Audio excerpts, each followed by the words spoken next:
Halo semuanya, kami dari kelompok 1 yang memiliki beberapa anggota. Saya Biananga Wisnu Putra, nomor absen 1. Saya Diandra Petana Nitama, absen 10.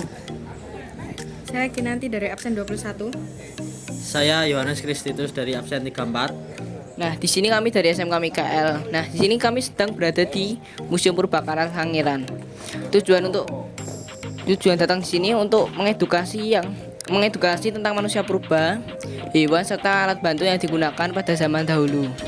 Nah, ikuti kami terus ya supaya tahu tentang apa aja yang ada di dalam museum ini.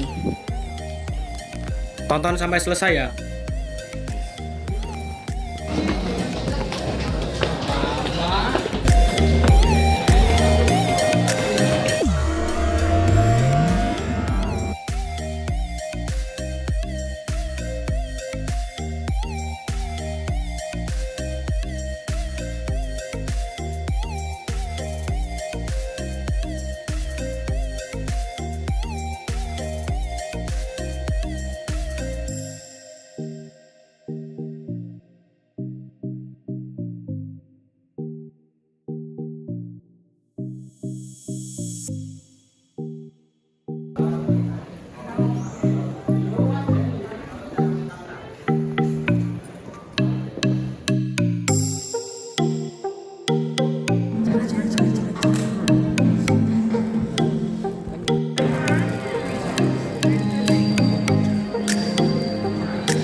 Diperkirakan sejak jutaan tahun lalu, energi aktivitas vulkanik gunung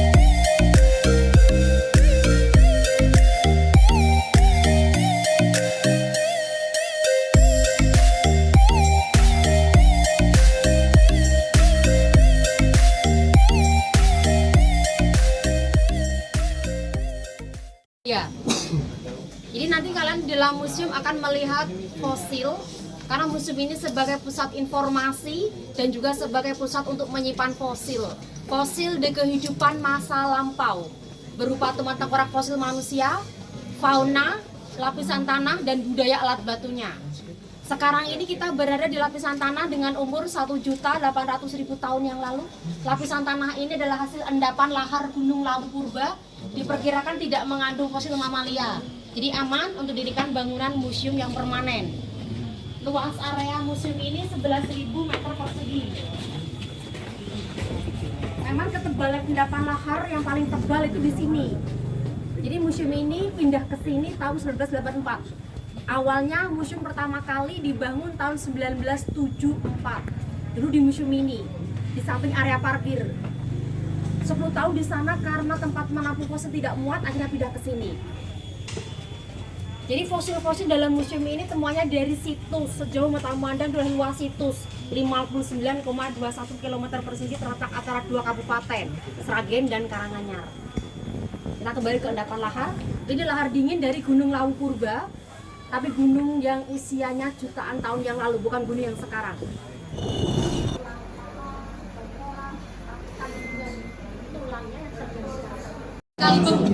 Kalibeng singkatan dari Kali Bengawan Solo.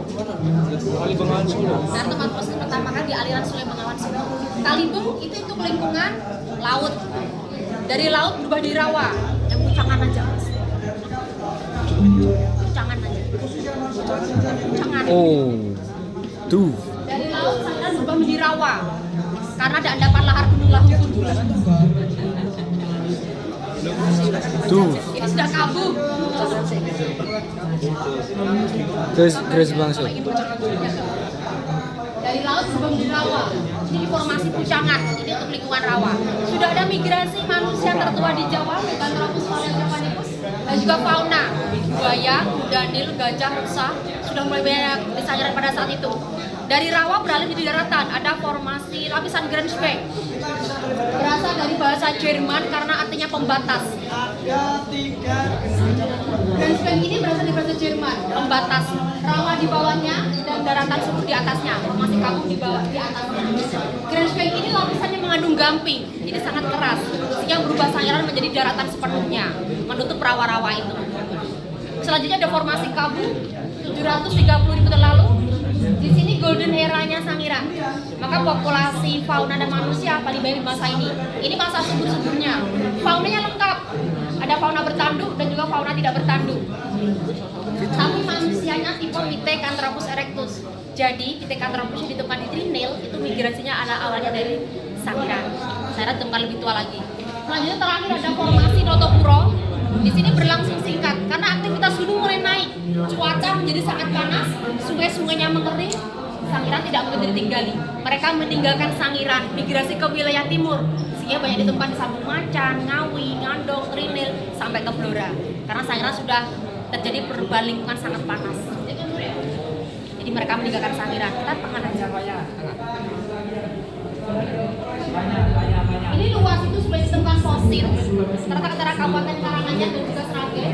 Air laut yang terjebak di Cekungan Desa Solo waktu proses pengangkatan Pulau Jawa, sehingga situ Sangiran ini dikelilingi oleh 3 gunung berapi purba, Lawu, Merapi, Merbabu.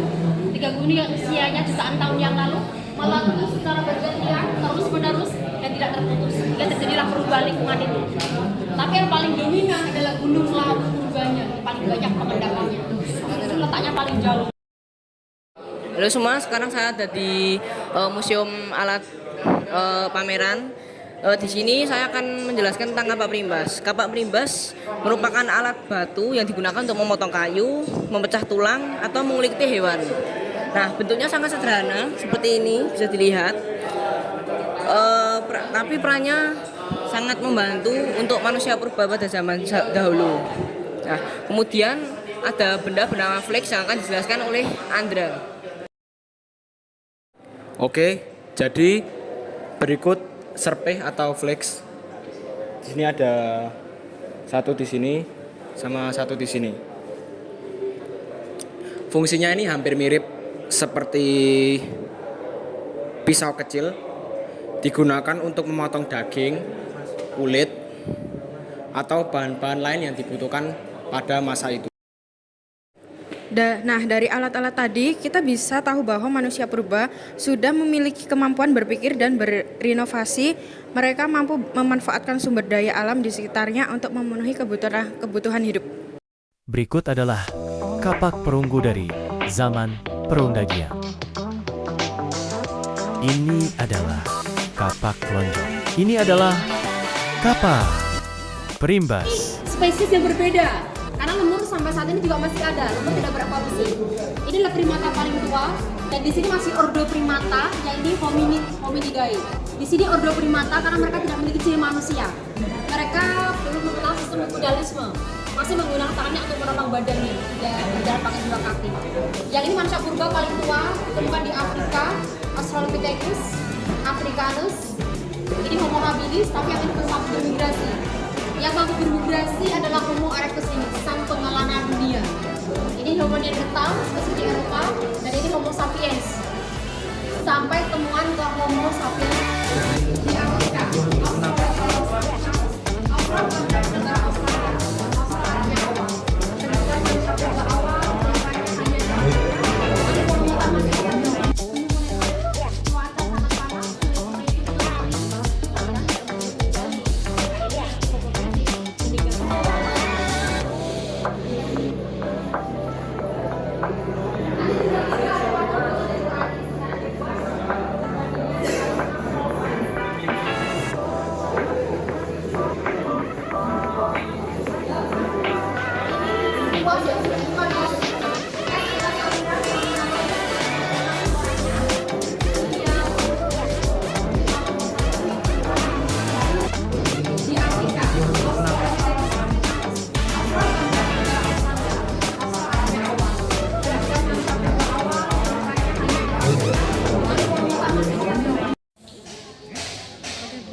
dan souvenir Mas.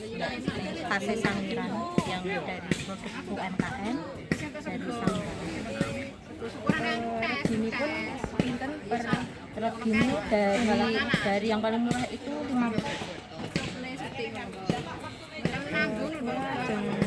Tumbas.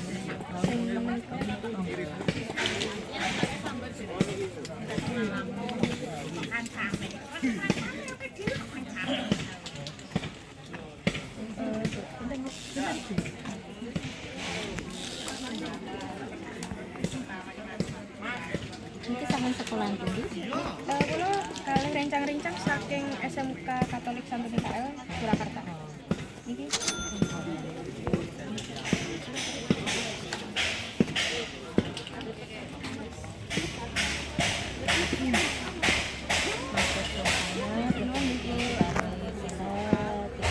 Sukses sekolah nggih. monggo Bu.